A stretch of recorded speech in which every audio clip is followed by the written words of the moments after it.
नमस्कार दोस्तों, स्वागत है आपका स्टडी फॉर सिविल सर्विसेज में। वीडियो को पूरा देखिए। कोई भी आपका फीडबैक है, कोई सजेशन है, तुरंत वीडियो में कमेंट करके जरूर बताइए। अच्छा लगे तो वीडियो लाइक जरूर कर लीजिए और ऐसे वीडियो लगातार फ्री में पाने के लिए चैनल को तुरंत सब्सक्राइब कर लीजिए और बेल आइकन को जरूर टैप कर लीजिए ताकि आगे भी सारे वीडियो आपको मिलते रहे। यूट्यूब में फॉलो करते हैं तो प्लीज ये वाला फ्री टेलीग्राम चैनल जरूर ज्वाइन कर लीजिएगा। सारे नोटिफिकेशन, सारे अपडेट यहीं पे आते हैं, ध्यान रखिएगा। स्टडी फॉर सिविल सर्विसेज का कोई भी पेड ग्रुप अगर आपको ज्वाइन करना है तो सिर्फ 8564805309697523860445 यही नंबर है हमारे, सिर्फ जहां पे कॉल या व्हाट्सएप कर सकते हैं। इंस्टाग्राम पे हमारा पेज जरूर फॉलो कर लीजिएगा, studyforcivil.services है। ट्विटर पे हमको जरूर फॉलो कर लीजिएगा, @studyforcivils है। सारे क्वेश्चन अटेम्प्ट करिए और स्कोर अपना तुरंत कमेंट करके बताइए। आगे बढ़ते हैं हम लोग नेक्स्ट क्वेश्चन की तरफ। नेक्स्ट क्वेश्चन है हमारा, जीव भार का पिरामिड इनमें से किस पारिस्थितिक तंत्र में जो है वो उलट जाएगा, मतलब कि रिवर्स हो जाता है। तो इनमें से अगर आप यहाँ पर चारों पारिस्थितिक तंत्र के बारे में जानते हो तो आप इसका आंसर जो है वो आराम से लगा सकते हो, क्योंकि इस प्रकार के प्रश्न ना बहुत कॉमन से होते हैं। इस टाइप के क्वेश्चन, ये वाला जो क्वेश्चन आपके सामने लिखा हुआ है, ये क्वेश्चन कई बार रिपीट भी हो चुका है, पहले भी इसके ऊपर पूछा जा चुका है। तो इसका जो आंसर हो जाएगा,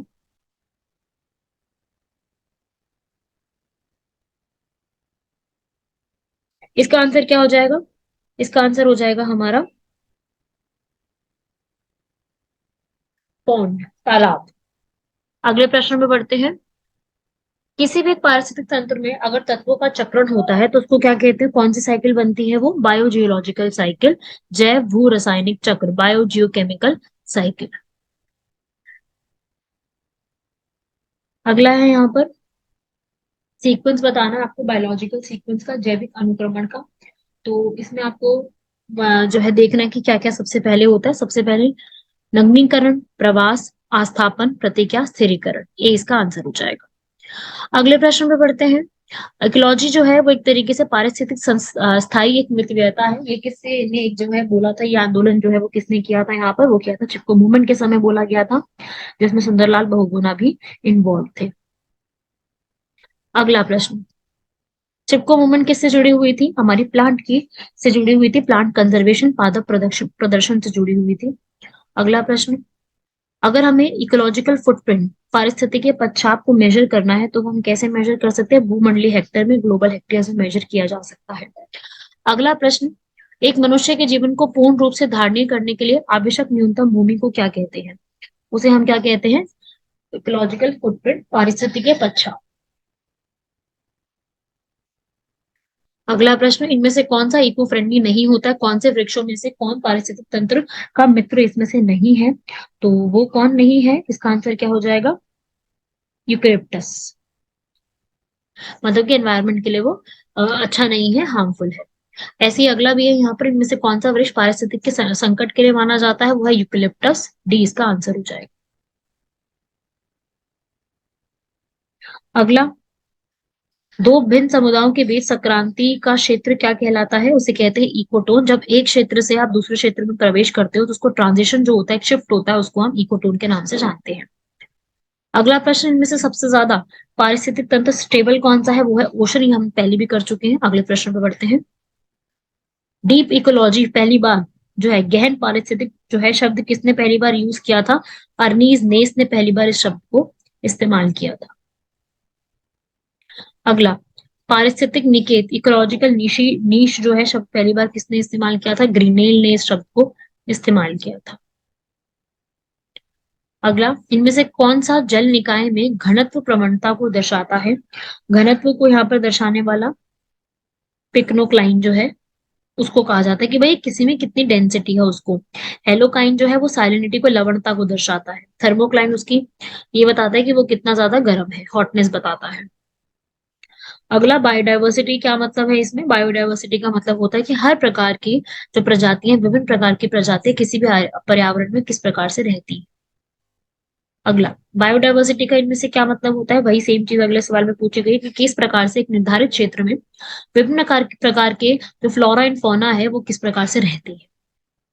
अगला प्रश्न, जैव विविधता का सबसे महत्वपूर्ण पहलू इनमें से कौन सा है? पारिस्थितिक तंत्र का निर्वहन करना इसका सबसे इंपॉर्टेंट एक पहलू है। अगला, निम्नलिखित में से कौन सा कारक जैव विविधता के ह्रास के लिए, डिक्लाइन करने के लिए सबसे महत्वपूर्ण होता है? सबसे खराब कौन सा है? अगर कभी प्राकृतिक बास का ही निवास हो जाता है उसको कहते हैं। अगला, बायोडायवर्सिटी शब्द को सबसे पहली बार किसने इस्तेमाल किया था? वो है वॉल्टर जी रोसेन। ये आपको टर्म सीधी सीधी याद रखनी है, आपको आते होंगे ये सवाल। 2011 से 20 को यूएनओ ने, यूनाइटेड नेशन ऑर्गेनाइजेशन ने, किस तरीके का शब्द बोला है, क्या बोला है? जैव विविधता का दशक जो है बोला गया, बायोडायवर्सिटी डिकेड के नाम से जाना जाता है। भारत का पहला national centre for marine biodiversity कहाँ पे बनाया गया है? वो है जामनगर, गुजरात में बनाया गया है। अगला प्रश्न, भारत की सबसे ज्यादा जैव विविधता जो है पूरे वर्ल्ड में कहाँ पाई जाती है? वो है सबसे ज्यादा उष्ण कटिबंधीय वर्षा वन में, क्योंकि वहां पे सबसे ज्यादा वर्षा होती है, इसलिए वर्षा के वनों में ही आप कह सकते हैं कि ये पाई जाती है। अगला प्रश्न, निम्नलिखित पारिस्थितिक तंत्रों में से कहां पर प्रजाति विविधता जो है वो कब से सापेक्षक जो है काफी अधिक रहती है? वो कौन सी है? उष्ण कटिबंधीय वर्षावन, जो पहले बताया था, जैसे वेस्टर्न घाट है भारत में, वहां पे भी रहती है। अगला, इनमें से कहां पर जैव विविधता की दृष्टि से संतृप्त क्षेत्र निम्न में से कौन सा है? वो है वेस्टर्न घाट्स, वही सह्याद्री, जहाँ पे सबसे ज्यादा वर्षा होती है। अगला, बायोडायवर्सिटी इनमें से कौन कौन सा हॉटस्पॉट है? वो है अंडमान निकोबार, भारत का अंडमान निकोबार इसी में काउंट किया जाता है। अगला प्रश्न, इनमें से कौन सा बायोडायवर्सिटी हॉटस्पॉट भारत में कहा जाता है? वो है वेस्टर्न घाट्स, पश्चिमी घाट। हॉटस्पॉट इनमें से कौन कौन से भारत के अंदर देखने को मिलते हैं? देखिए, ईस्टर्न हिमालय रेंज और वेस्टर्न घाट ये है। बाकी अंडमान निकोबार ऑप्शन में नहीं दिया गया, लेकिन वो भी होता अगर होता तो। इनमें से कौन सा नहीं है ये पूछ रहा है, तो विंध्या। हिमालय है, नॉर्थ ईस्ट है, वेस्टर्न घाट है, अंडमान निकोबार है, विंध्या इसमें नहीं है। अगला, इनमें से क्या जो है उत्तेजनशील स्थल के रूप में काउंट किए जाते हैं? तो वो है हमारा पूर्वी हिमालय और पश्चिमी घाट, यही है। बाकी ईस्टर्न घाट और वेस्टर्न हिमालय को इसमें काउंट किया ही नहीं गया है। ये इसका आंसर हो जाएगा। अगला, भारत में जो जैव विविधता का विनाश होता है उसका सबसे बड़ा कारण क्या है? सारे ही कारण आप तीनों पढ़ोगे। जीवों के प्राकृतिक आवास में कमी होना, पर्यावरण प्रदूषण होना, वनों का नाश होना, ये सभी जैव विविधता में जो है डिस्ट्रक्शन का कारण बनते हैं। और बायोडायवर्सिटी में डिक्रीज का सबसे बड़ा कारण अगर इसमें से पूछ रहा है तो क्या होता है? प्राकृतिक आवास का विनाश होना। अगर इस प्रकार का कोई प्रश्न पूछा जाता है तो आपको यही आंसर लगाना होगा। पहली बार इकोसिस्टम वर्ड किसने दिया था? वो दिया था टैंसले ने। ये बहुत इंपॉर्टेंट है, इस प्रकार के टर्म बहुत बार पूछे जाते हैं। अगला, जैव विविधता को सबसे ज्यादा संकट जो है वो कब देखने को मिलता है? जब प्राकृतिक निवास खत्म हो जाए और वनस्पतियों का भी विनाश हो जाए। इस प्रकार का कभी भी क्वेश्चन आता है तो आपको जो प्राकृतिक विनाश है ना उसको सबसे ज्यादा ध्यान में रखना है। अगला, बायोडायवर्सिटी बढ़ने का सबसे बड़ा कारण क्या है? कि पोषक स्तरों में कम संख्या हो रही है, इसलिए बायोडायवर्सिटी बढ़ रही है। इसका सबसे बड़ा कारण ये नहीं है, बाकी सब तीनों ठीक लिखे हुए हैं। अगला, इनमें से क्या जो है जैव विविधता के संरक्षण के लिए महत्वपूर्ण रणनीति में से एक है? वो है बायोस्फीयर रिजर्व। सबसे बड़ा कॉन्सेप्ट है बायोस्फीयर रिजर्व आज के समय का। तो बायोस्फीयर रिजर्व होना सबसे बड़ी बात है कि बायोस्फीयर रिजर्व है तो उसे हम कह सकते हैं कि हम प्रोटेक्शन करने में सबसे ज्यादा कामयाब हो सकते हैं। अगला प्रश्न, इनमें से क्या कौन जो है स्ववासन संरक्षण रणनीति का उदाहरण में से एक नहीं आता है? वो है जो है सेल्फ सस्टेन, खुद से सस्टेन नहीं कर सकते, वो है वेजिटेबल गार्डन, जबकि बाकी यहाँ पर कर सकते हैं। अगला, कायरो बैंक फॉर एक्स-C2, इसमें से कौन सी गैस को कायरो बैंक के इस्तेमाल में किया जाता है? वो है नाइट्रोजन। नाइट्रोजन का इस्तेमाल सबसे ज्यादा इसमें किया जाता है। अगला प्रश्न, इनमें से क्या प्रवाल विरंजन का सबसे अधिक प्रभावी कारण है? प्रवाल जो है कोराल्स जो कि CaCO3 से बनी हुई एल्गी के साथ, जूसेंटली के साथ रहती हैं। सबसे बड़ा कारण होता है कि जब यहाँ पर सागरीय जल के सामान्य तापमान में वृद्धि हो जाती है। निम्न में से कौन प्रवाल विरंजन में सर्वाधिक महत्वपूर्ण कारक होता है? वो है वैश्विक ऊष्मन, ग्लोबल वार्मिंग, वही तापमान में बढ़ोतरी हो जाना। अगला, एंडेंजर्ड स्पीसीज कहाँ पे लिखी होती है? रेड डेटा बुक जो कि IUCN रिलीज करती है, आप लोगों ने पढ़ा होगा, international unit for conservation of nature. ये अपनी रेड डेटा बुक निकालती है जिसमें सारी की सारी स्पीशीज के बारे में, भाई वो क्या उनकी अभी सिचुएशन चल रही है उसके बारे में लिखा होता है कि वो विलुप्ति के संकट में किस प्रकार से ग्रस्त है। वो सारी चीजें एक्सटिंक्शन वाली रेड डेटा बुक में जाकर के लिखी हुई होती है। अगला, इनमें से कौन सी हमारी बर्ड है, पक्षी की किस्म है जो कि अत्यधिक संकटग्रस्त की किस्म में काउंट की जाती है? वो है great Indian bustard. Great Indian bustard को उसमें काउंट किया जाता है। ऐसी कौन सी प्रजाति जिसको विलुप्त माना जा सकता है और वह अपने प्राकृतिक आवास में देखी नहीं गई है बहुत समय से? तो वो कब तक बोला जाता है? 50 सालों से अगर इसको देखा नहीं गया है तो उसे कहें। अगला, निम्नलिखित में से कौन सी ड्रग गिद्धों की समष्टि में हास का कारण उत्तेदायी बन गई है? तो कौन सा ड्रग है इसके अंदर? डाइक्लोफिनाक सोडियम, इसमें एक कारण बन गई है। इनमें से कौन सा पेन किलर जो है वो पशुओं को दिया जाता है अगर कभी भी उनको दर्द होता है तो? क्योंकि वो जो है, क्योंकि वही उस दर्द की वजह से वो उनकी जो संख्या है वो कम होती जा रही है, विलुप्त होती जा रही है। तो वो कौन सी है? डाइक्लोफिनाक। भारत में गिद्धों की कमी का सबसे मुख्य कारण क्या रहा है? वो है जानवरों को दर्द निवारक देना।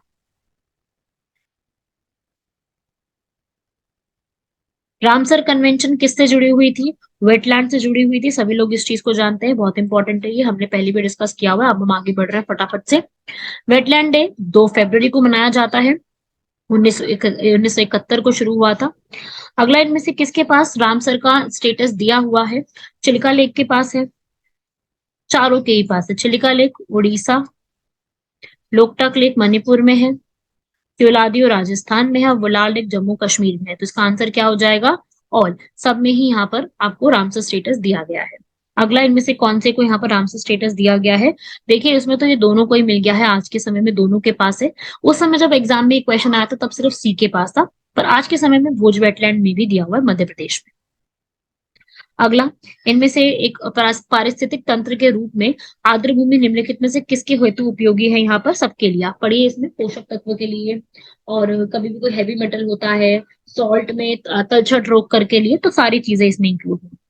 अगला, national biodiversity authority of India NBAI जो है वो कब बनाया गया था? वो बनाया गया था 2003 चेन्नई में, सबसे पहली बार चेन्नई में बनाया गया था।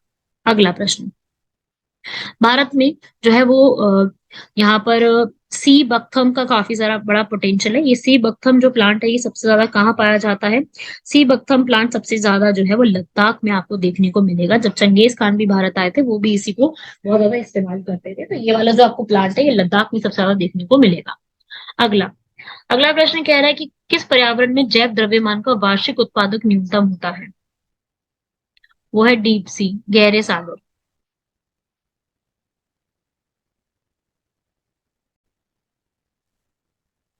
तो इसका आंसर तो हो जाएगा भाई गहरा सागर। अगले प्रश्न में बढ़ते हैं। बायोडायवर्सिटी डे, जैव विविधता दिवस, हम लोग जो है वो कब मनाते हैं? हमेशा 22 मई को। 22 मार्च को नहीं, 22 मई को मनाया जाता है। टुमारोज बायोडायवर्सिटी, इसके ऑथर कौन है यहाँ पर? वो है वंदना शिवा। अगला प्रश्न, ग्रीन हाउस गैसेस का कॉन्सेप्ट सबसे पहली बार कौन लेकर के आए थे? जोसेफ फोरियर जो है पहली बार इस कॉन्सेप्ट को लेकर के आए थे। आंसर हो जाएगा जोसेफ फोरियर। ये कुछ ऐसी चीजें हैं जो आपको डायरेक्टली ऐसे ही लर्न करनी। पर्यावरण में जो ग्रीन हाउस गैस है उसकी प्रभाव में वृद्धि होती है। कब होती है? क्यों होती है? क्योंकि कार्बन डाइऑक्साइड जो है CO2 की मात्रा ज्यादा हो जाती है, इसी वजह से। अगला प्रश्न, ग्रीन हाउस इफेक्ट में इनमें से कौन सा जो है सबसे ज्यादा ग्रीन हाउस के लिए यहाँ पर योगदान देता है? कौन कौन सी है? सबसे पहले यहाँ पर कार्बन डाइऑक्साइड और मीथेन, CO2 और CH4 सबसे ज्यादा यहाँ पर योगदान देते हैं।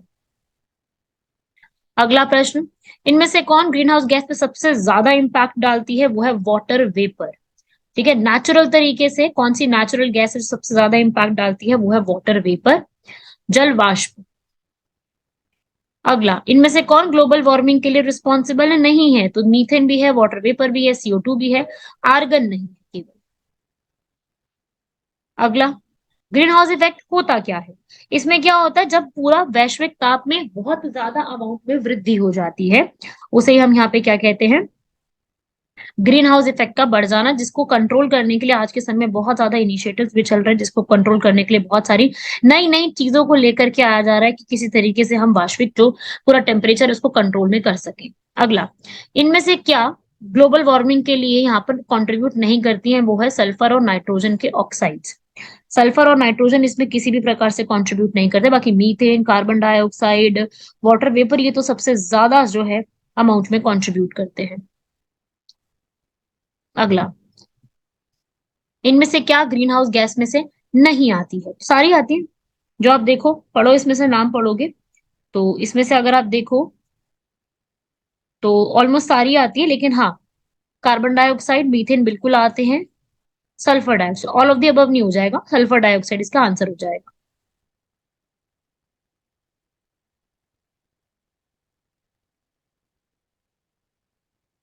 अगला, एक ऐसी गैस जो कि सबसे ज्यादा ग्लोबल वार्मिंग के लिए रिस्पॉन्सिबल होती है, इनमें से वो कौन सी है? कार्बन डाइऑक्साइड और मीथेन। अगर वाटर वेपर दिया होता, जल वाष्प, तो वो आंसर आप लगाते, अगर नहीं दिया है तो ये आंसर लगाएंगे। अगला वही सेम प्रश्न है, इनमें से कौन सी कार्बन डाइऑक्साइड मतलब कौन सी जो गैस है वो ग्रीन हाउस गैस में से नहीं आती है, तो वो कौन सी हो जाएगी? नाइट्रोजन। बाकी तीनों है। अगला वही सेम, इसमें भी क्या आंसर हो जाएगा? हाइड्रोजन। बाकी ये तीनों ही बहुत ज्यादा कंट्रीब्यूट करते हैं, आंसर हो जाएगा हाइड्रोजन। अगला, इनमें से क्या ग्रीन हाउस गैस में से नहीं आती है? तो कार्बन डाइऑक्साइड आती है, क्लोरोफ्लोरो, सीएफसी, मीथेन, सिर्फ ऑक्सीजन नहीं आती है इनमें से। अगला प्रश्न, क्लाइमेट चेंज जलवायु परिवर्तन का इनमें से कौन सा कारण है? सारे। ग्रीन हाउस गैस का होना, जो ओजोन की परत का यहाँ पर एक छेद हो जाना या डिप्लीट हो जाना, प्रदूषण, सारे के सारे यहाँ पर क्लाइमेट चेंज के बहुत बड़े कारण है। ये तो बहुत इजी क्वेश्चन है। अगला, जलवायु परिवर्तन का इनमें से प्रमुख कारण कौन सा है? तो देखो भाई, इनमें से प्रमुख कारण पूछ रहा है सबसे ज्यादा। तो देखो, जीवाश्म ईंधन, बिल्कुल सही बात है। और तेल चालित स्वचालितों का संख्या विस्फोटन, बिल्कुल हो गया, ऑटोमोबाइल्स का बढ़ना। और अत्यधिक उन्मूलन करना। सौर में वृद्धि होना थोड़ी ना क्लाइमेट चेंज का कारण है, ये तो बहुत सही चीज है। ये तो होना चाहिए सोलर प्लेयर्स। तो ये तो गलत हो जाएगा। आंसर क्या हो जाएगा? 1, 2 एंड 4, बी इसका आंसर हो जाएगा। वैश्विक उत्मन उत्सर्जन जो है यहाँ पर वो किस वजह से होता है? कार्बन डाइऑक्साइड की वजह से, CO2 की वजह से। भूमंडलीय ऊष्मन की आशंका जो है वायुमंडल में बढ़ती हुई सांद्रता के कारण काफी बढ़ जाती है। तो ऐसा क्यों होता है? क्योंकि कार्बन डाइऑक्साइड बढ़ जाता है, इसलिए यहाँ पर ग्रीन हाउस गैस जो है या फिर ग्लोबल वार्षिक जो तापमान होता है वो भी यहाँ पर बढ़ता जाता है। अगला प्रश्न, इनमें से कौन जो है यहाँ पर वायुमंडल के प्राकृतिक संतुलन के लिए कार्बन डाइऑक्साइड की सबसे ज्यादा मानी जाती है कि मतलब इतनी तो होनी ही चाहिए?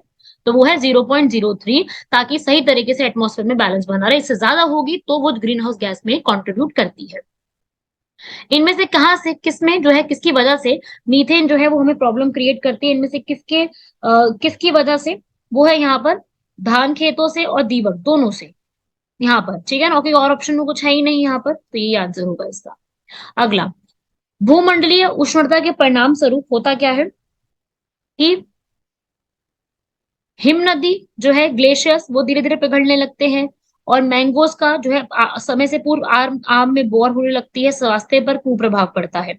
लेकिन इस सार्वभौमिक संपर्क बेहतर हो जाते हैं, ये तो बिल्कुल ही गलत है। ग्लोबल वार्मिंग की वजह से यूनिवर्सल कनेक्शन में तो कोई कोई बदलाव नहीं आएगा। तो आंसर इसका हो जाएगा बी। अगले प्रश्न पे आते हैं। अगला है यहाँ पर कि वैश्विक ऊष्मन के फलस्वरूप निम्नलिखित में से किसकी बारबरता और प्रचंडता जो है धीरे धीरे करके बढ़ती जा रही है? सबकी। क्योंकि अगर ग्लोबल वार्मिंग आ रही है तो हर चीज में वृद्धि होती जा रही है, चाहे चक्रवात हो, चाहे तूफान हो, चाहे बवंडर हो, हर एक चीज में आपको बहुत ज्यादा वृद्धि देखने को मिलेगी। अगला, निम्नलिखित में से कौन सा पिछली शताब्दी में पृथ्वी के औसत तापमान में वृद्धि को दर्शाता है कि भाई इस प्रकार से वृद्धि हुई है? 0.8% यहाँ पर जो है वो तापमान में वृद्धि देखने को मिली है। अगला, जो हमारे भारत में जलवायु परिवर्तन हो रहा है, ये सामाजिक तनाव बढ़ा रहा है, बिल्कुल सही बात है। और यहाँ पर क्यों? क्योंकि मौसम जो है वो बदलता जा रहा है, उसकी बर्बरता और तीव्रता से खाद्य सुरक्षा पर भी गंभीर प्रभाव पड़ेगा। कभी बारिश तेज हो रही है, कभी चक्रवात हो रहे हैं, कुछ हो रहा है, तो दोनों सही बातें लिखी हैं। तो इसकी वजह से सामाजिक तनाव जो है वो बहुत ज्यादा बढ़ता जा रहा है।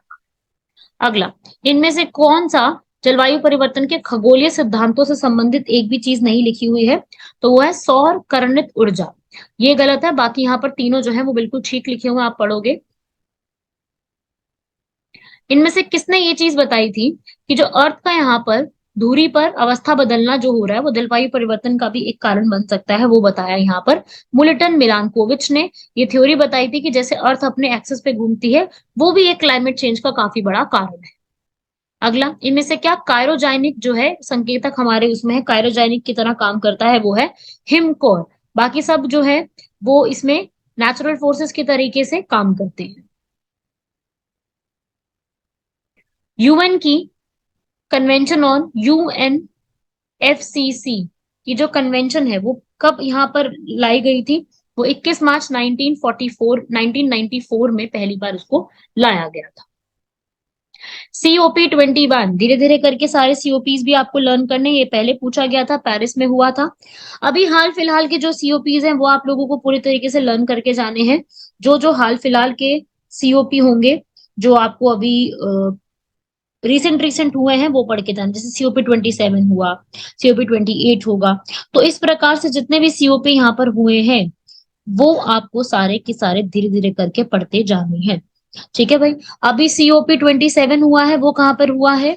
श्रम अल शेख, इजिप्ट में, जहां पर बहुत सारे यहाँ पर कंट्रीज का जो है वो आना जाना हुआ था यहाँ पर। ठीक है भाई, आगे बढ़ते हैं।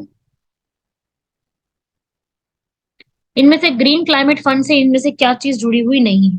तो ग्रीन क्लाइमेट फंड में इसमें से ये जो है इसकी जो स्थापना हुई थी वो डरबन में आयोजित जलवायु परिवर्तन सभा में पहली बार हुई थी। बाकी सब ठीक लिखा हुआ है, क्योंकि इसका काम क्या होता है, जितने भी यहाँ पर विकासशील देश हैं, देश और उनमें कार्यक्रमों और नीतियों का समर्थन करना, विकसित देश के लिए कोष प्रदान करना। 2014 से इसने काम करना शुरू किया है। अगला प्रश्न, जो साइंटिस्ट है मैनचेस्टर यूनिवर्सिटी के, उन्होंने यहाँ पर हाल ही में भू अभियंत्रण द्वारा प्रशांत महासागर के ऊपर चमकीले बादल उत्पन्न कर ग्लोबल वार्मिंग के बढ़ने पर रोक लगाने का सुझाव दिया था। तो इससे किस चीज की पूर्ति हुई है? इस पूर्ति के लिए वातावरण में क्या छिड़का जाता है? समुद्री जल के यहाँ पर छिड़काव किया जाता है।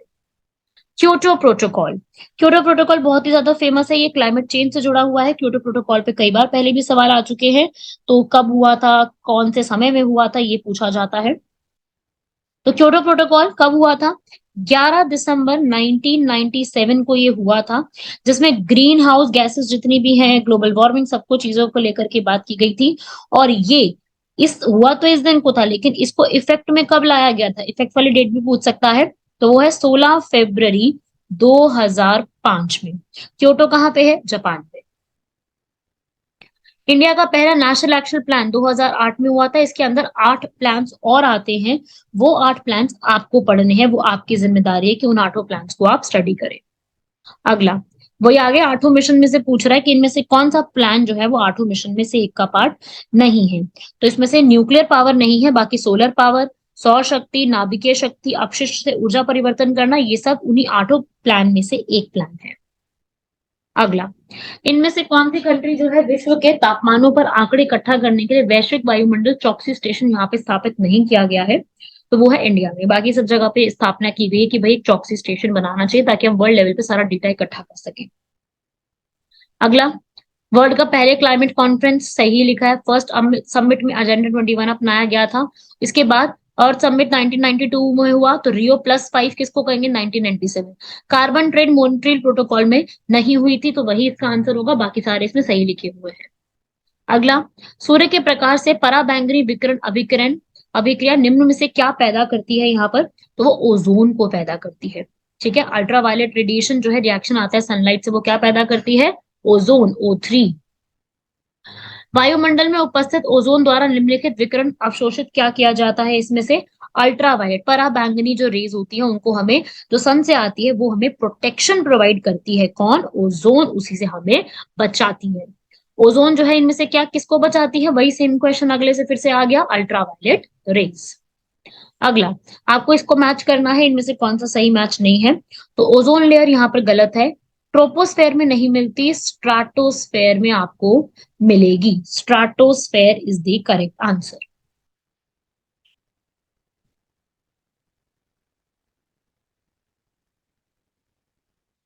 नेगला, कहाँ पे मिलती है ozone sphere, ozone layer? Stratosphere.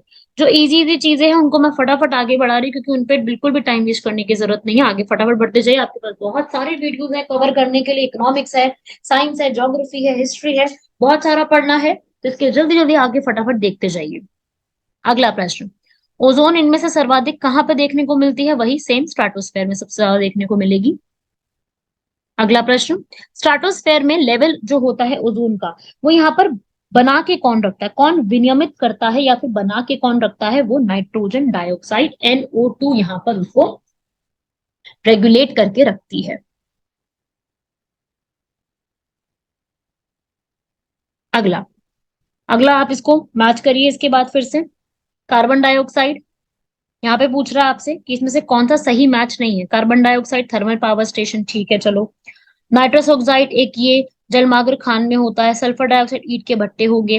Chlorofluorocarbon automobile में कहीं पर भी इस्तेमाल नहीं किया जाता। CFC का इस्तेमाल रेफ्रिजरेटर्स और AC वगैरह में किया जाता है, एज कूलेंट के रूप में उसको इस्तेमाल किया जाता है, जो आगे चल के हमें ग्लोबल वार्मिंग का भी नुकसान सबसे ज्यादा देती है।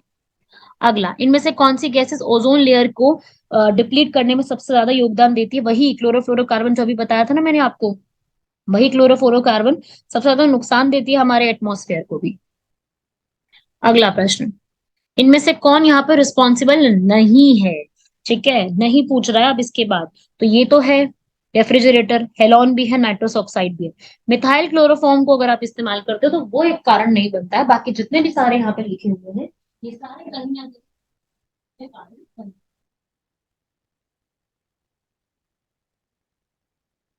अगले प्रश्न पर आते हैं।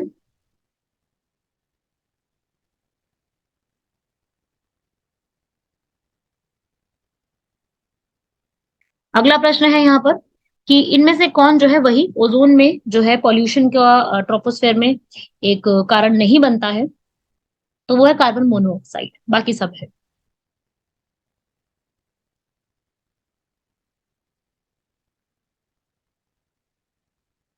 अगला यहाँ पे कह रहे हैं कि इनमें से किसने तिब्बत पठार के ऊपर वर्ष 2005 में ओजोन आभा मंडल का पता लगाया था कि तिब्बतन प्लेट्यू के ऊपर भी है? वो है सबसे पहले व्यक्ति GW केंटमूरे। केंटमूरे ने इस चीज का पता लगाया था। अगला प्रश्न है, इंटरनेशनल डे ओजोन लेयर के लिए 16 सितंबर को मनाया जाता है, क्योंकि इसी दिन जो है एक मॉन्ट्रियल प्रोटोकॉल किया गया था ताकि ओजोन लेयर की प्रोटेक्शन के ऊपर सबसे ज्यादा बात की जा सके। अगला प्रश्न, ये बहुत इजी इजी प्रश्न है, इसमें आगे बढ़ते जाते हैं। जब कभी भी हमारी ये जो आती है अल्ट्रावायलेट रेड हमें सन से आती है, पराबैंगनी किरणें, तो उसकी वजह से हमें क्या प्रॉब्लम हो सकती है? जो कि ओजोन बचाता है, पर हमें प्रॉब्लम हो क्या सकती है? उसे त्वचा का कैंसर हो सकता है, स्किन कैंसर उससे होने के चांसेस होते हैं। अगला, ओजोन जो है हमारी जैविक जीवन के लिए काफी ज्यादा जरूरी है, बिल्कुल सही बात है। क्यों? क्योंकि ओजोन जो है परत वो पृथ्वी को उच्च ऊर्जा विकिरण से संरक्षित करती है। दोनों सही बातें लिखी हुई हैं, दोनों अपने आप में एक सही व्याख्या के रूप में भी है। सबसे पहला व्यक्ति जिसने, सबसे पहले साइंटिस्ट जिसने अंटार्कटिका में एक ओजोन की परत में छेद हो रहा है उसको यहाँ पर बताया था, वो कौन थे? ब्रिटिश की टीम ने सबसे पहली बार बताया था ओजोन होल अंटार्कटिका में देखा गया है। इनमें से कहां पर एवरग्रीन माउंटेन आपको देखने को मिलेंगे? सीधी सी बात है, वेस्टर्न घाट में मिलेंगे, पश्चिमी घाट में। क्यों? क्योंकि यहाँ पर अच्छी खासी जो है वो यहाँ पर बारिश होती है, पहला मानसून ही यहीं पर होता है, इसलिए यहाँ पर आपको एवरग्रीन फॉरेस्ट मिलेंगे ही मिलेंगे। बारिश होगी, पेड़ खुश, हम भी खुश। आगे, इनमें से किस प्रकार के वनों में अधिकतम पादप विविधता पाई जाती है? सबसे ज्यादा डायवर्सिटी देखने को मिलेगी, तो वो कहाँ पे होती है? उष्णकटिबंधीय आर्द्र पतझड़ वन में, बाकी जगह नहीं मिलेगी। ठीक है।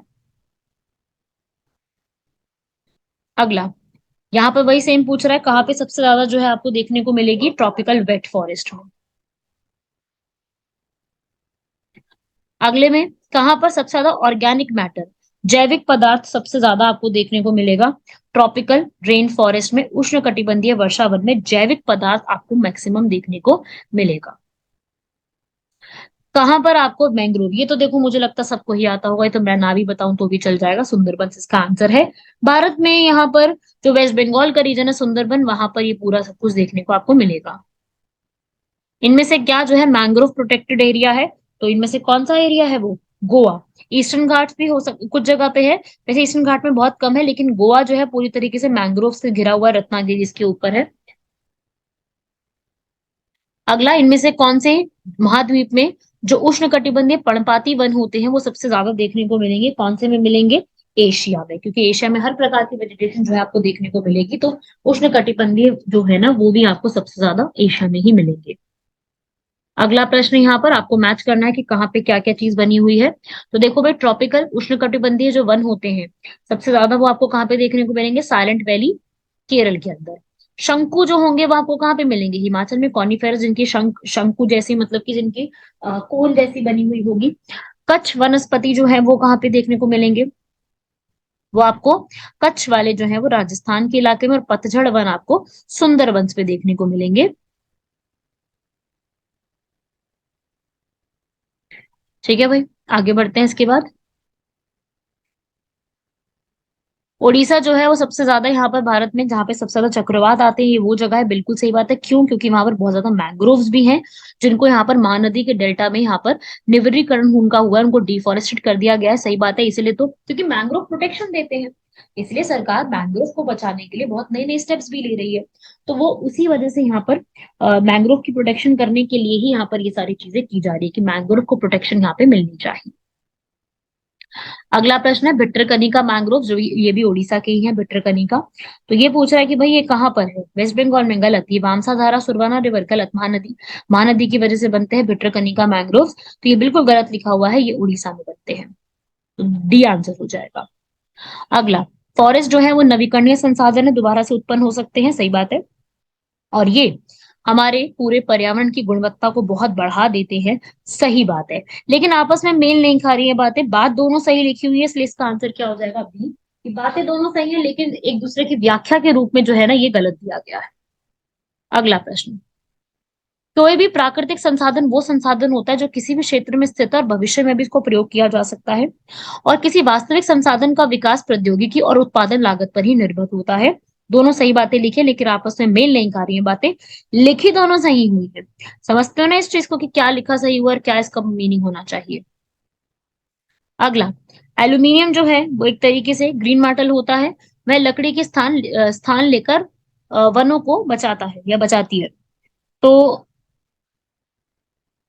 इसमें भी आप पढ़ेंगे यहाँ पर, तो भाई गलत लिखा हुआ है सेकंड वाला, हाँ फर्स्ट ठीक लिखा हुआ है, एल्यूमिनियम एक ग्रीन मेटल के रूप में माना जाता है।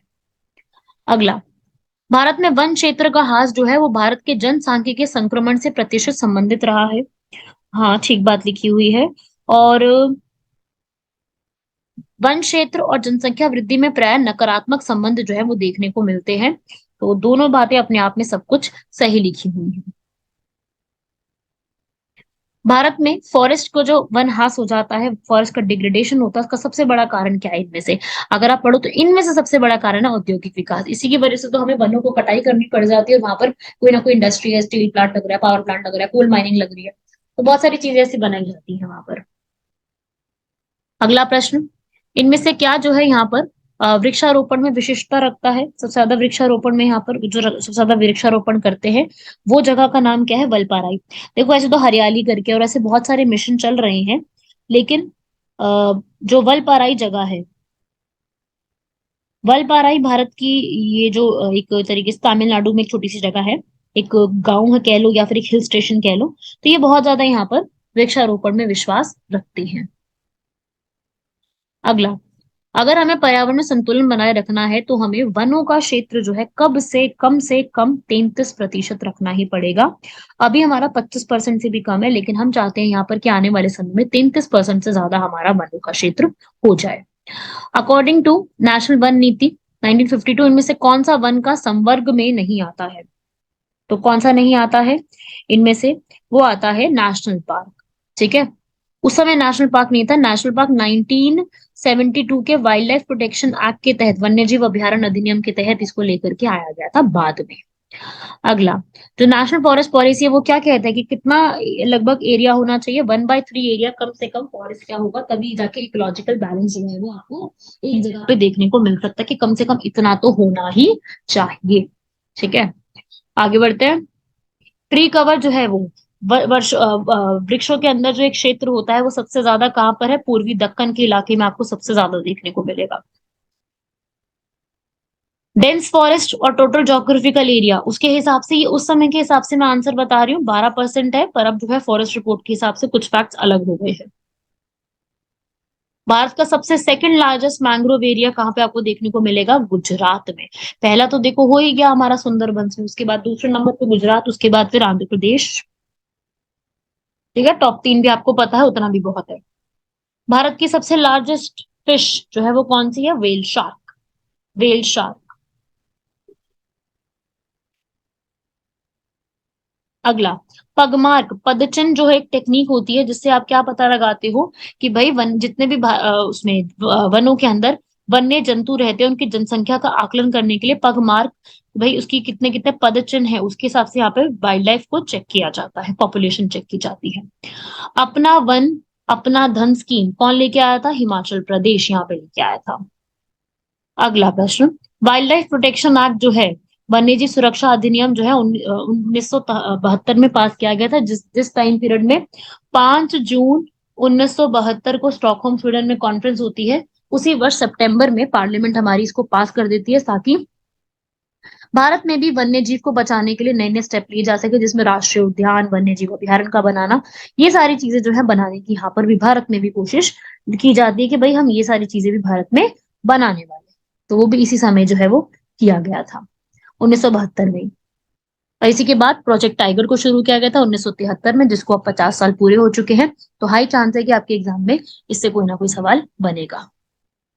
अगला, 2016 में नवीन राष्ट्रीय वन सूची डिजाइन के अंतर्गत सूची समीक्षा को का समय घटाकर कितना कर दिया गया है?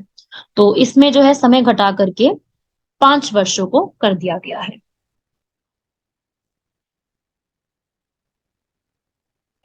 इनमें से कौन सा एक्ट जो है हमारी वाइल्ड वाइल्ड एनिमल्स के लिए प्रोटेक्शन देता है? वही इसी में बोला गया कि हंटिंग, पोचिंग और ये सारी चीजें जो है वो बैन है। यही बहुत बड़ा एक्ट है, एक नोडल एक्ट है मिनिस्ट्री ऑफ एनवायरनमेंट के अंडर। तो ये सबसे बड़ा एक्ट है जो कि इस पूरे चीज के लिए काम करता है यहाँ पर। तो ये भी एक आप याद रखिएगा, इस पूरे एक्ट में इसके बारे में जो लिखा गया है ये आपसे पूछा जा सकता है। अगला, गवर्नमेंट ने फॉरेस्ट कंजर्वेशन एक्ट, वन संरक्षण अधिनियम को कब लागू किया था? 1980 में इसको लाया गया था। फॉरेस्ट रिसर्च इंस्टीट्यूट जो है वो कहाँ बनाया गया है? देहरादून में है, उत्तराखंड में। ये क्वेश्चन कई बार पूछा जा चुका है, इसको आपको पढ़ना होगा, लर्न करना होगा। चिपको मूवमेंट क्यों हुई थी? चिपको मूवमेंट जो शुरुआत हुई थी वो यही थी कि पेड़ों की कटाई नहीं करेंगे, पेड़ों की कटाई कर रहे थे तो पेड़ से जाके लोग चिपक गए थे, उसे ही कहते हैं चिपको मूवमेंट।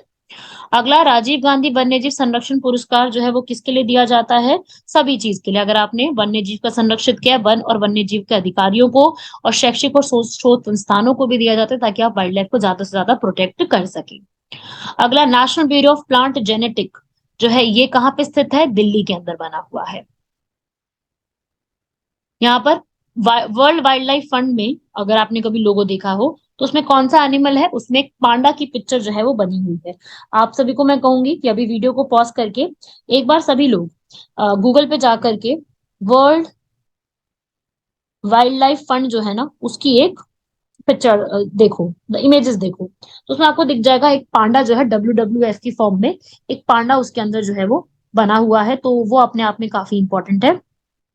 2023 का जो है वर्ल्ड वाइल्ड लाइफ डे की थीम भी आपको पता होनी चाहिए। 3 मार्च में थीम क्या है उसकी? Partnership for wild life conservation. इस बार की आपसे पूछी जा सकती है। ये थीम्स वगैरह पे काफी हद तक क्वेश्चन बन सकते हैं, काफी इंपॉर्टेंट है।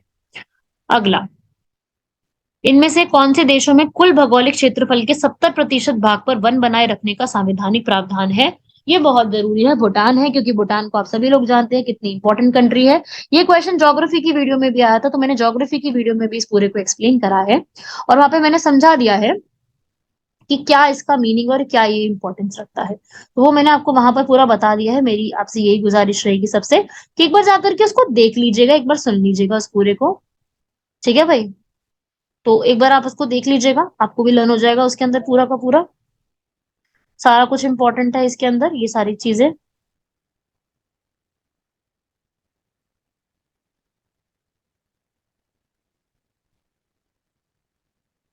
अगला, वर्ल्ड वाइल्ड फंड जो है यहाँ पर, वर्ल्ड वाइल्ड लाइफ फंड, ये जो है पहली बार 1961 में बनाया गया था, सही लिखा हुआ है।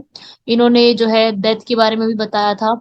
और कलकत्ता का लार्जेस्ट लाइफस्टाइल स्टाइल जो है वो इंडिया का सबसे बड़ा, वो कलकत्ता में बना हुआ है। तीनों चीजें ठीक लिखी हुई हैं यहाँ पर।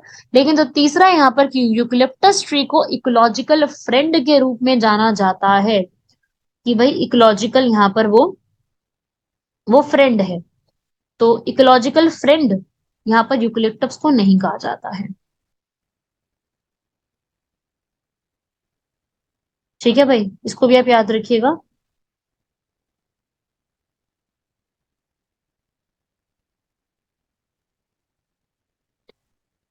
वर्ल्ड टाइगर समिट 2010 का जो है वो कहाँ हुआ था? ये एक फैक्चुअल क्वेश्चन है, पीटर्सबर्ग में रशिया में हुआ था। ठीक है भाई? अगला है यहाँ पर भारत का पहला नेशनल पार्क। देखिए, भारत का पहला नेशनल पार्क जो है वो कौन सा था? जिम कॉर्बेट नेशनल पार्क 1936 में बनाया गया था, लेकिन उस समय उसका नाम हेली नेशनल पार्क था। अब इसका नाम हेली से चेंज करके जिम कॉर्बेट रख दिया गया है। और उसके अलावा जिम कॉर्बेट नेशनल पार्क अभी इसका नाम फिर से जो है, इसके पास में एक रिवर फ्लो करती है रामगंगा, तो ये डिसाइड किया जा रहा है कि अब इसका नाम चेंज करके रामगंगा जो है वो रख दिया जाएगा। ठीक है भाई, तो ये भी एक इसमें आप याद रखिएगा, ये भी इससे आपसे पूछा जा सकता है।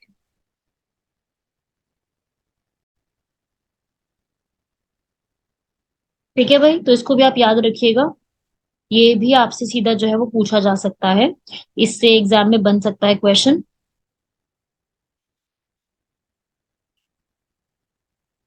राजीव गांधी नेशनल पार्क जो है, जो बना हुआ है, ये कहाँ पे बना हुआ है इनमें से? वो बना हुआ है कर्नाटका में, राजीव गांधी नेशनल पार्क। ये एक फैक्चुअल क्वेश्चन है, आपको सारे नेशनल पार्क नहीं पढ़ने, जो जो इंपॉर्टेंट कई बार जो होते हैं, जो न्यूज में रहते हैं, उनसे पूछ लिया जाता है। ये है दाचीगम।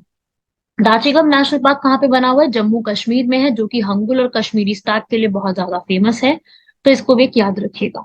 अगला, आपको यहाँ पर बताना है कि सबसे ज्यादा वाइल्ड लाइफ सेंचुरी जो है, इनमें से कौन से प्रदेश के पास है? वो है मध्य प्रदेश। मध्य प्रदेश के पास बहुत ज्यादा अमाउंट में नेशनल पार्क भी है और वाइल्ड लाइफ सेंचुरी भी है। लेकिन पूरे इंडिया में पूछेगा सबसे ज्यादा वाइल्ड लाइफ सेंचुरी किसके पास है, तो इंडिया की सबसे ज्यादा वाइल्ड लाइफ सेंचुरी जो है ना, वो यहाँ पर किसके पास आती है? इंडिया की।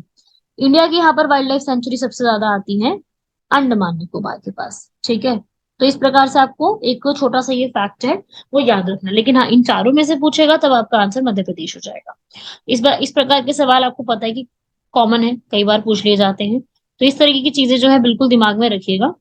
और मतलब इस तरीके के सवाल आपसे बने, इसको आप अच्छे से लिखते रहिए। अगले प्रश्न पे आते हैं। मैच करना है, बांदीपुर कर्नाटका में, बिल्कुल सही बात है। राजा जी उत्तराखंड में है, बिल्कुल सही बात है। सिमलीपाल उड़ीसा में है। पिन वैली जम्मू कश्मीर में नहीं है। पिन वैली नेशनल पार्क जो है वो आपका जम्मू कश्मीर के अलग नेशनल पार्क हैं। जम्मू कश्मीर में अभी बताया दाचीगम, सलीम अली, इस तरीके से बने हुए हैं। जबकि पिन वैली जो है कहाँ पर है? हिमाचल प्रदेश में, उनके नीचे पड़ोसी के पास है, जम्मू कश्मीर में नहीं बना हुआ है, तो आंसर हो जाएगा डी। येलोस्टोन नेशनल पार्क ये भारत का है ही नहीं। येलोस्टोन नेशनल पार्क कहाँ पे है? यूएसए में बना हुआ है। ठीक है, अगला, इनमें से कौन सा सागरीय है, मतलब सागर के ऊपर बना हुआ है? तो इसमें से कौन सा है? बे ऑफ मन्नार या गल्फ ऑफ मन्नार, या इसको gulf of Mannar national park कहते हैं, तमिलनाडु में बना हुआ है, ये एक सागर के ऊपर बना हुआ है। ठीक है भाई, अगला, बक्सा टाइगर रिजर्व वेस्ट बंगाल में बना हुआ है। बक्सा, गोरुमरा, ये सब वेस्ट बंगाल में बने हुए हैं। कुछ कुछ तो देखो लर्न करने पड़ेंगे इसमें से। अब नेशनल बायोलॉजिकल पार्क जो है भारत का, वो कहाँ पे बना हुआ है? नई दिल्ली में बना हुआ है।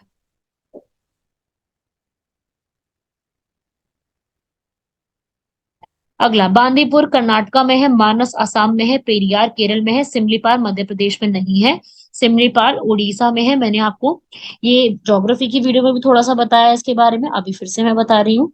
तो ये भी एक आपको इस तरीके के जो फैक्ट्स होते हैं, ये भी काफी सारे पूछे जाते हैं, इनको भी आप लोगों ने अलग से लिखना है। अगला, इनमें से कौन सी स्टेट में जो है साइबेरियन क्रेन माइग्रेट करके बाहर बाहर से आती है? तो सबसे ज्यादा कहाँ पे जाती है? राजस्थान में जो साइबेरियन क्रेन है वो सबसे ज्यादा आपको देखने को मिलेगी। दाचीगम, दाचीगम कहाँ पे है? जम्मू कश्मीर, ए का 2 हो जाएगा। एक ही आंसर बचता है। पापीकोंडा आंध्र प्रदेश, सरिस्का राजस्थान, बांदीपुर कर्नाटका, आंसर हो जाएगा इसका बी। आगे बढ़ते हैं।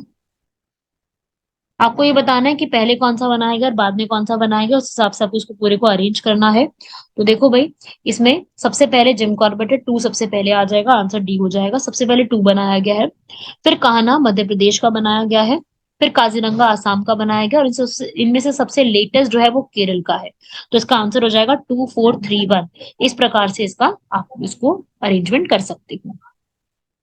इनमें से कौन सा जो है वो छत्तीसगढ़ में बना हुआ है? तो छत्तीसगढ़ में इनमें से इंद्रावती और गुरु घासीदास बने हुए हैं, बाकी सारे यहाँ पर नहीं बने हुए। जो भी आप नाम यहाँ पे देख रहे हो ये सब यहाँ पे नहीं बने हुए। आंशी नेशनल पार्क ये कहाँ पे है? कर्नाटका में बना हुआ है। वही जो बेतला है, बेतला झारखंड में बना हुआ है। और जो लास्ट लिखा हुआ है गूगामल नेशनल पार्क, ये महाराष्ट्र में बना हुआ है। ठीक है, इंद्रावती और गुरु घासीदास कहाँ पे मिलेंगे आपको? छत्तीसगढ़ में देखने को मिलेंगे। अगला वही आपको सेम मैच करना है कि कौन सा कहाँ पे बना हुआ है। इसमें से दो आपको जरूर आते होंगे। आपको बेतला अभी बताया है, बेतला कहाँ पे बना हुआ है, झारखंड में बना हुआ है। तो बी का तो वन हो गया।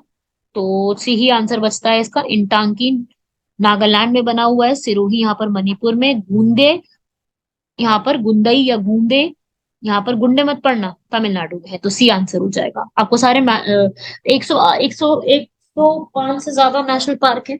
जितने लर्न कर सको उतना अच्छा है। मैं ये नहीं कहूंगी सारे सारे लर्न करो, लेकिन जितने लर्न कर सको उतनी अच्छी बात है। अगला यहाँ पर काजीरंगा। काजीरंगा किसके लिए सबसे ज्यादा फेमस है? वो है राइनोसिरोस के लिए फेमस। ए का 4 हो जाएगा। गिर, गिर यहाँ पर सबसे ज्यादा किसके लिए फेमस है? गिर यहाँ पर लायन के लिए फेमस, सुंदरबन टाइगर के लिए, पेरियार एलिफेंट के लिए। उसका आंसर क्या हो जाएगा? 4312, सी इज द राइट आंसर। अगला, इनमें से क्या करेक्टली मैच्ड नहीं है? तो देखो भाई, राधा जी एलिफेंट के लिए फेमस है, पेरियार भी एलिफेंट के लिए फेमस है, वो यहाँ पर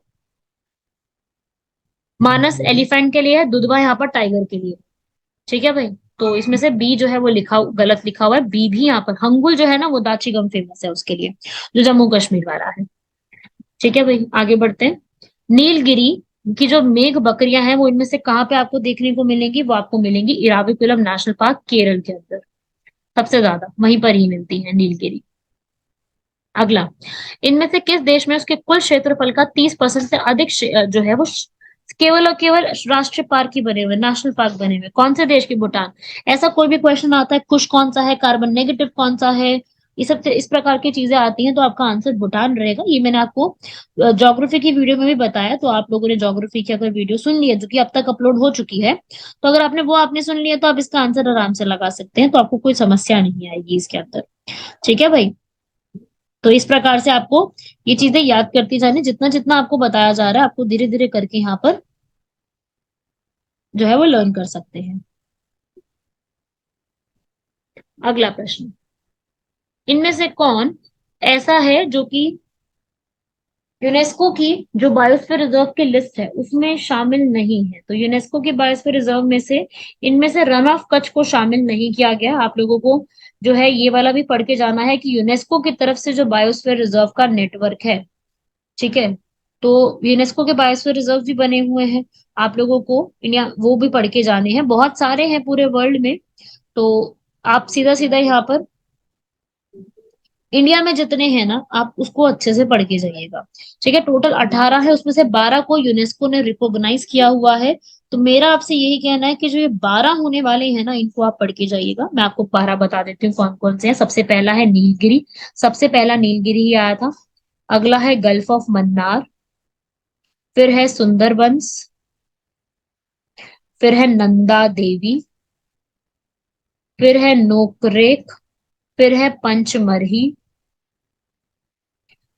फिर है सिमलीपाल, अचनामर, अमरकंटक, फिर है ग्रेट निकोबार, और फिर है अगस्त्यामली। ठीक है, उसके बाद है पन्ना टाइगर रिजर्व मध्य प्रदेश का, और लास्ट आता है इसके अंदर कंचनजंगा। लास्ट इसमें पन्ना ऐड हुआ है, फर्स्ट इसमें नीलगिरी है। तो ये आपको याद रखने सारे के सारे नाम। मैन एंड बायोस्फीयर प्रोग्राम 1971 में लेकर के आया गया था, जो कि एनवायरनमेंट और पीपल के बीच में क्या रिलेशनशिप है उसके बारे में एक्सप्लेन करता है। तो ये सब चीजें जो है आप लोगों से पूछी जा सकती हैं, इन सबको भी आप लोग लिख लीजिएगा।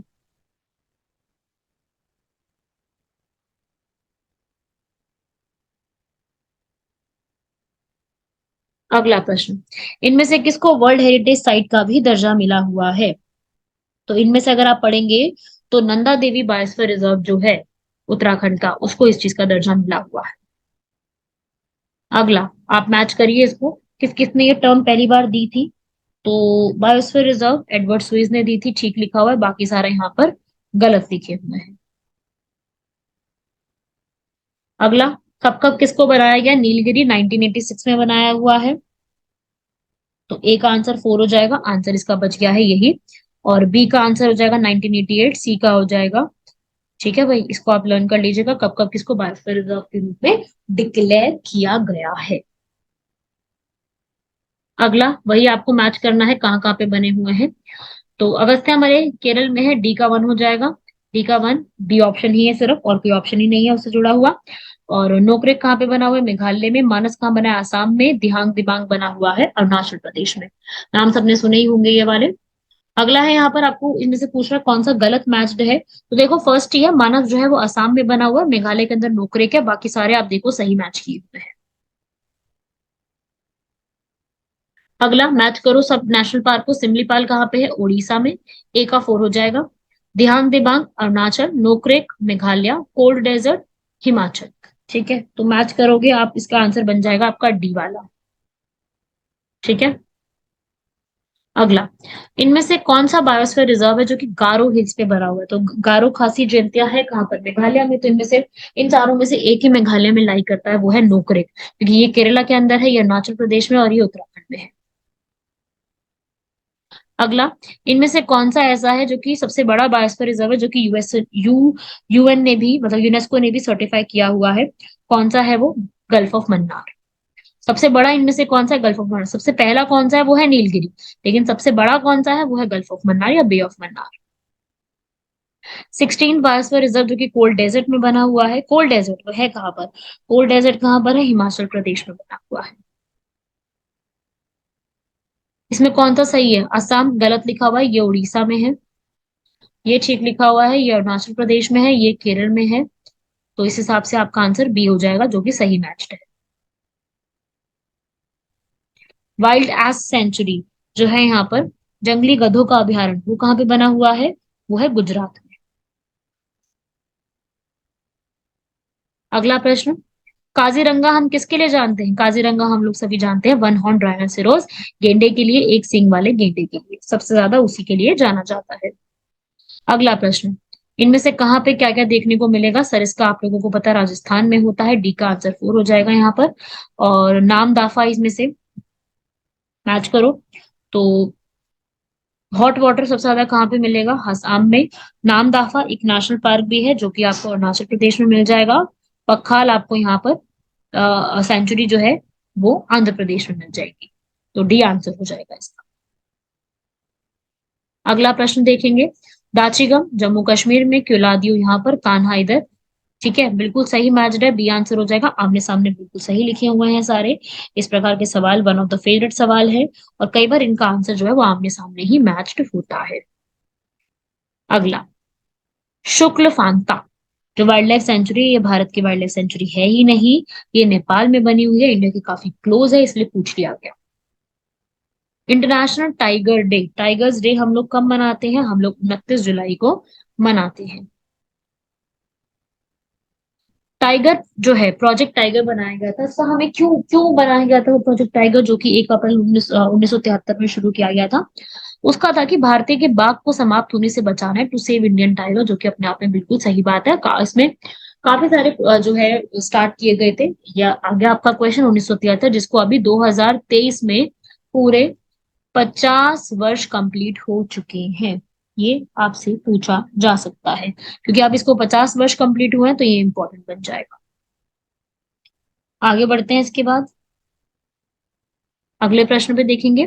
भारत में वही सेम प्रश्न देख रहे हो, आपको कई बार ऐसा होता है कि सेम ही प्रश्न जो है वो अलग तरीके से 2 बार पूछ लिया जाता है, फर्क कुछ नहीं होता, सेम ही प्रश्न होता है, बस वो घुमा करके किसी ना किसी तरीके से पूछ लिया जाता है। प्रश्न का बस सेंस घुमा लेते हैं, बाकी कुछ फर्क नहीं होता, बाकी होता बिल्कुल सेम क्वेश्चन है। और थोड़ा सा घुमा घुमा के पूछ लेते हैं, लगेगा कि भाई कुछ अलग पूछ लिया, नहीं ऐसा नहीं होता, सेम ही क्वेश्चन जो बार बार पूछ लिया जाता है। तो 1973 में ये लॉन्च हुआ था, आपको पता ही है ये चीज। अगला, सब भारत का सबसे बड़ा बाघ आवास इनमें से कहाँ पे पाया जाता है? जो है सबसे ज्यादा आपको बाघ जो है वो देखने को कहाँ मिलेंगे? वो मिलेंगे आपको आंध्र प्रदेश में। इन चारों में पूछ रहा है तो आंध्र प्रदेश या मध्य प्रदेश में। ठीक है, तो इसमें से आपसे जो है यहाँ पर ये पूछा जा सकता है, ये क्वेश्चन जो है वो लार्जेस्ट टाइगर रिजर्व भी पूछ सकता है, और आप लोगों से लार्जेस्ट टाइगर हैबिटेट भी पूछ सकता है। तो लार्जेस्ट टाइगर हैबिटेट जो होगा ना इंडिया का, वो नागार्जुन श्रीसेलम टाइगर रिजर्व में है, वो बड़ा भी है, काफी बड़ा, और वहां पे काफी सारे टाइगर भी रहते हैं। तो इस तरीके से इसका आंसर क्या हो जाएगा? आंध्र प्रदेश। इनमें से कौन सा टाइगर रिजर्व मिजोरम में बना हुआ है? बक्सा नहीं बना हुआ, बक्सा जो है वो वेस्ट बंगाल में बना हुआ है। दाम्पा जो है ना, दम्पा, वो बना हुआ है मिजोरम में। अगला प्रश्न है, बक्सा बिहार में, गलत लिखा हुआ है। ठीक है, बाकी ठीक लिखे हुए, दम्पा ठीक है, नामेरी ठीक है, नामदाफा ठीक है। बक्सा जो है मैंने बताया ही है आप लोगों को, वेस्ट बंगाल में बना हुआ है, आप लोगों को याद भी हो गया होगा इस चीज को। इनमें से कौन सा ऐसा टाइगर रिजर्व है तो दो स्टेट में आपको देखने को मिलेगा, वो है पंच।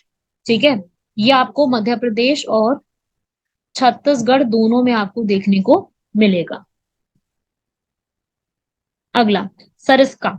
सरिस्का इनमें से कहां पर बना हुआ है? राजस्थान में बना हुआ है, सरिस्का रणथंबोर। अगला मैच करो, बांदीपुर कर्नाटका, मेलघाट महाराष्ट्र, बक्सा वेस्ट बंगाल, पाकुई अरुणाचल। बी इसका आंसर हो जाएगा।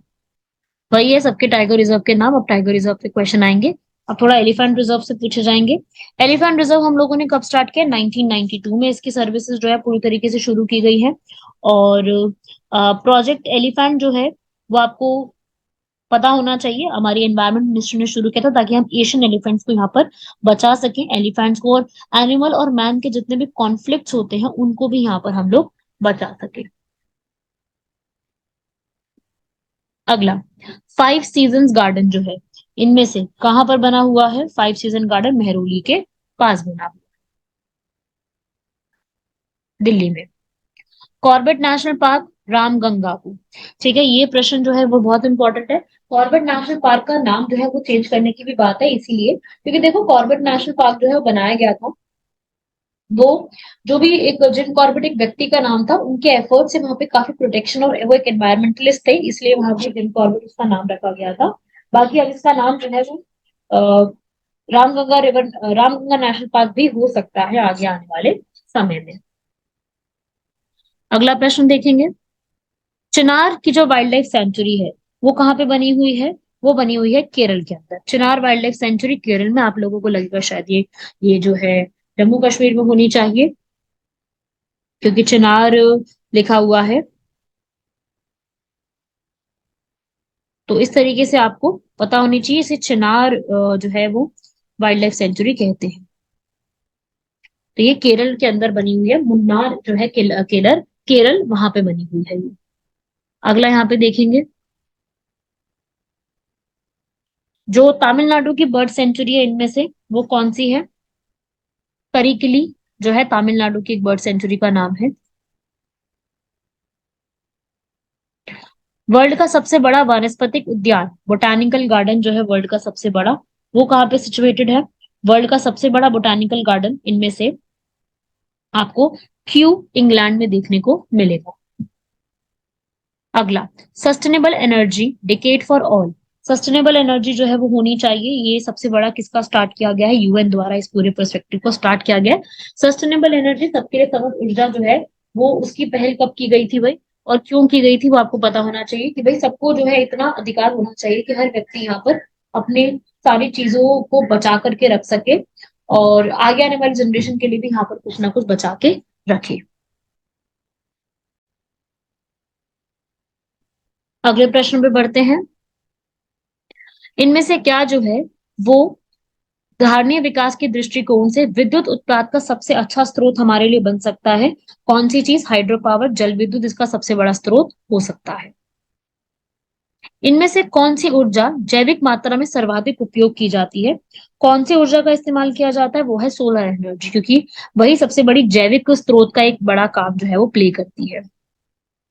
उसका बाद यहाँ पर निम्नलिखित ऊर्जा स्रोतों में कौन सा सर्वोत्तम पर्यावरण अनुकूल है? पर्यावरण अनुकूल उनमें से कौन सा है? सोलर सेल सबसे बड़ा इसमें अनुकूल के रूप में माना जाता है। अगला, एनवायरनमेंट को क्लीन करने के लिए फिर वही सेम चीज, सोलर सेल यहाँ पे काउंट किया जाएगा।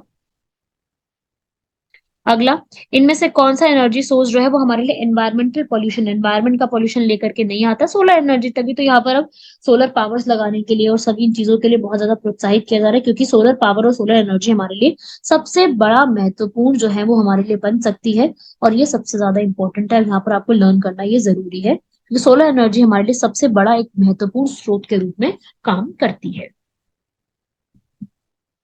अगला, निम्नलिखित में से कौन सा नवीकरणीय ऊर्जा स्रोत जो है वो एक सर्वाधिक संभाव्यता वाला जो है, एक जो हमारे लिए काम करता है, वो सेम अगला वही सेम सोलर पावर है। सबसे ज्यादा पोटेंशियल किसके अंदर है? इनमें से सोलर पावर पे है, सौर शक्ति में। अगला, किस समिट में यहाँ पर इंटरनेशनल सोलर अलायंस हुआ था? इंटरनेशनल सोलर अलायंस भारत में बनाया गया है, इसकी हेडक्वार्टर्स गुरुग्राम हरियाणा में है। 2015 में मोदी जी ने इसकी शुरुआत करवाई थी। तो इस प्रकार से इसका आंसर क्या हो जाएगा? नहीं, ठीक है। तो देखो, ये जो भारत की शुरुआत है वो तो बिल्कुल बिल्कुल पूछा जा सकता है। बाकी उसके बाद जो ये इस प्रकार के सवाल होते हैं कि भाई किसने क्या कब कैसे स्टार्ट किया, इस प्रकार के सवाल भी खूब आते हैं एग्जाम में। पर जो ये वाला सवाल है कि भाई इंटरनेशनल सोलर अलायंस सौर ऊर्जा का जो है भारत ने स्टार्ट करा, ये तो बहुत ज्यादा ही इंपॉर्टेंट है, इसको तो बिल्कुल छोड़ के मत जाइएगा। अगला प्रश्न, भारत का पहला ऐसा प्रथम पूर्ण रूप से सौर ऊर्जा से चलने वाला एक जो एयरपोर्ट है वो कौन सा है? कहाँ पे बना हुआ है? वो कोच्चि केरल के अंदर बना हुआ है। अगला, बायोफ्यूल्स के जैव ईंधन के संबंध में इनमें से कौन सा कथन जो है वो सत्य नहीं है? तो जो है कि भाई जैव ईंधन प्रभावित लागत होते हैं, नहीं, कॉस्ट इफेक्टिव नहीं होते हैं। तो ये यही वाली स्टेटमेंट इसमें गलत लिखी हुई है। अगला, बायोडीजल क्रॉप इनमें से कौन सी है? तो इनमें से जेट्रोफा एक बायोडीजल क्रॉप के रूप में काउंट की जाती है। अगला, इनमें से कौन सा ईंधन न्यूनतम पर्यावरण प्रदूषण जो है वो उत्पन्न करता है? सबसे कम यहाँ पे होता है वो है हाइड्रोजन। तभी आज के समय में भारत में नेशनल हाइड्रोजन मिशन मिशन की शुरुआत हो चुकी है। और उस मिशन में यहाँ पर यही बोला गया कि हम लोगों को क्या उत्पत्ति करनी है, हाइड्रोजन ज्यादा से ज्यादा उपयोग में लेकर के आना है। और सीएनजी, एलपीजी, पेट्रोल, इन सब के जो डीजल, इन सब के ऊपर जो हमारी जो है डिपेंडेंसी बढ़ती गई है, उसको हमें बहुत कम से कम जो है वो लेकर के आना है। अगला, इनमें से कौन सा जो है यहाँ पर वो सबसे कम पॉल्यूशन लेकर के आएगा? तो वही आपको मैंने बता दिया है कि इसमें हाइड्रोजन इसका आंसर होगा।